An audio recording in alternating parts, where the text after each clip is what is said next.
And that's a first down. Looking back through the years, It's a great life. Good friends, good fun. Feeling alright. Rev it up. I'm ready to play. I know what I like. And we like it that way.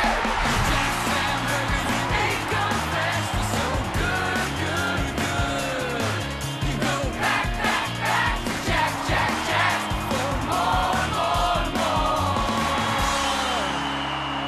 Hey everybody, Aldo Greco from the opening drive. Keys to victory for this week's game, Auburn and Ole Miss coming up Saturday at 6 o'clock. And we talk about turnovers, we talk about execution, limit penalties. Obviously that all stays the same, but to me it's the psychological part of last week's games and how these two teams adapt to that is going to be the biggest difference in this football game.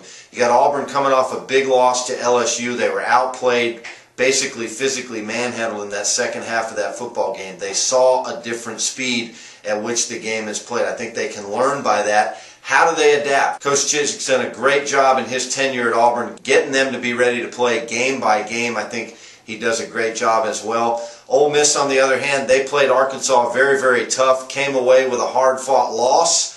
How do they react to that? Now they've got to go on the road. They've got to come into Auburn. Is there going to be a letdown? Can they put up that same passion and that same energy they had at home a week ago? To me, that's going to be the biggest difference. Randall Mackey, the quarterback for Ole Miss, I think has done a better job. Clint Mosley from Auburn, how do you rate his performance against LSU? 6 sacks, he was hurt a bunch of times. I think when he got the ball off, he did some good things. He did have the 1 interception, but I think that's a growing experience for him as well. For Auburn, I think you see a lot of running the football. You get back to playing at home. You feed off the crowd. You feed off the energy of that stadium.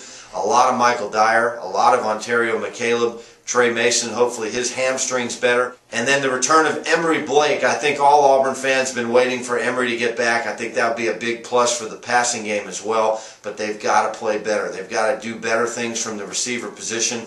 Defense, I think, continues to get better. You need to see pressure on the quarterback. You need to limit what Ole Miss does. But again, the biggest thing, I think, the psychological aspects of last week's games for both teams. How do they react? I think Auburn has the advantage playing at home.